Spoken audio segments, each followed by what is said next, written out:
The carpet was green, not red, for the premiere of The Outfield on Monday, befitting a film named after a patch of grass, and fans chanted the names of stars Cameron Dallas and Nash Grier like it was the World Series. Well, not exactly, but they were enthusiastic, and why not?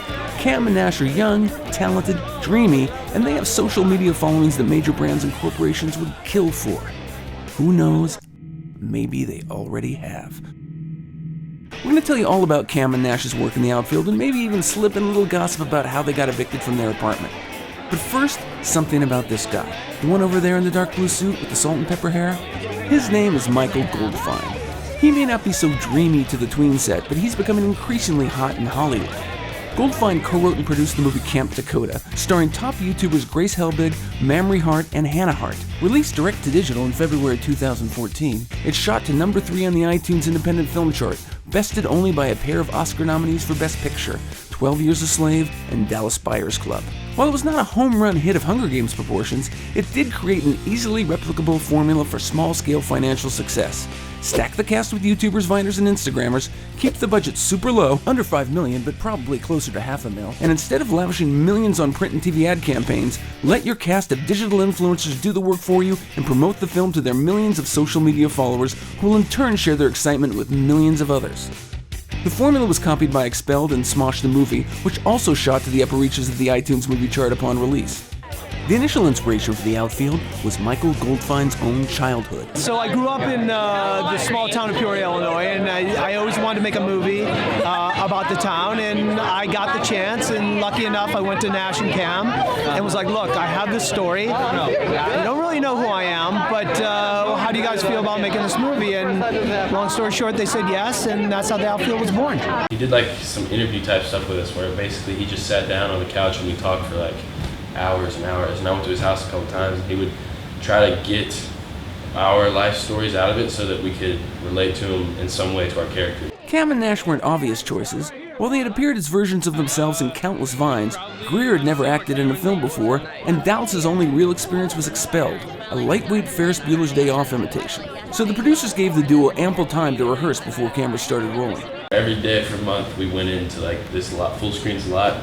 Yeah, and we read the script pretty much back and forth every single day. Every day. The Outfield was a drama in which Cam, Nash, and Joey Bragg of Disney's Liv and Maddie play a trio of high school baseball stars and best buds who are thrown a curveball by some unexpected life changes. It was scary doing some of the dramatic scenes with the 100 people standing there, and I have to get super emotional and really feel it and cry my eyes out because my mom died or something, and there's 100 people with a camera right in my face. Yeah, that part's a little interesting and different, but I think because of what we've been doing for 2 years now on the internet, and all the videos and skits and set days and all the stuff that we've been doing, this kind of it was just the next step. It wasn't a leap or anything. Yeah. I mean, for me, I did Expelled, and I think being on set for the first time, I was nervous, and I was always asking or questioning myself, don't mess up, or what do they think? And I got a lot more comfortable on The Outfield. And that was my biggest thing for Nash. I was like, don't worry about what's going on around you. Just focus on the scene and focus on what you're doing. Due to his heavy workload as the producer of The Outfield, Goldfine took the unusual step of bringing on a second person, Eli Gonda, to co-direct the film with him. Michael, I think, was more camera-wise, fixing, good angles and stuff, and Eli was more acting, he'd come up and say, this is, and they were both sweethearts. They're so talented. It was phenomenal. While Cam and Nash have a large tween and teen girl fan base, not all young females are familiar with the duo. I thought they were in a boy band. I thought I knew who they were, but I didn't. And I think I said that in my initial meeting with the director. I said something I'm such a big fan, they're so great musically, or something really dumb, did not know who they were. But I think I was one of the only women on the internet who didn't know who they were. Some people are like, who's these two guys?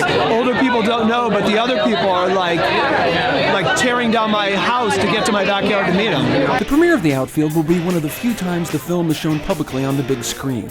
While both Expelled and Smosh the Movie received limited theatrical releases, Fullscreen, which produced The Outfield, decided to make the film a digital-only release available exclusively on iTunes. I love going to the movie theater. I think going to the movie theater is an experience unlike anything else. But I also think that there's an opportunity right now to tell these intimate stories and to tell these character-driven, coming-of-age stories in the digital world. You know, there was talk at one point of this, you know, maybe let's release it theatrically. And I was really grateful to Fullscreen that they, for me, did the right thing and said, no, just because we think it could be doesn't mean that we will, because the bar should not be lowered at all for digital. Older people look at me and say like, well, you know, that movie is awesome. It's good enough to be in a theater, and I have to explain to them like, I don't want it in a theater. I want it exactly where it is, and we've already won. 2 days after its release, The Outfield became the best-selling drama in Apple's iTunes store, beating out the box office blockbuster Jurassic World. Since the iTunes charts don't include dollar figures, we can't tell what it says about the film's profitability. But Cam and Nash's fans probably don't care. They want to ask them things like, how much do you really like your characters? He's not like me really in any way, I'd say. I can only relate to him in like the way of his decision, like the way that plot line of like, you know, having to decide what you're doing for the rest of your life. That was kind of similar, and I can relate to that in my life. But like character-wise, I think he's like a different person. He's got like a different mentality, and like he's a little more awkward and like on his heels, I'd say. I don't know. He's most like me in the way he feels stuck in his little town Peoria, and growing up I felt very stuck in Chino. You know, there's not much going on in Chino, and I never knew what was really outside of it, but I wanted to know. At least, I don't know. Good at something, you sort of need someone to... He falls in love, and I've never fell in love before. Well, there you have it. Cam's heart is still up for grabs. While you ponder your chances, feel free to check out some of my other videos and subscribe to this channel to get the latest insider news about the players and events in the streaming video space.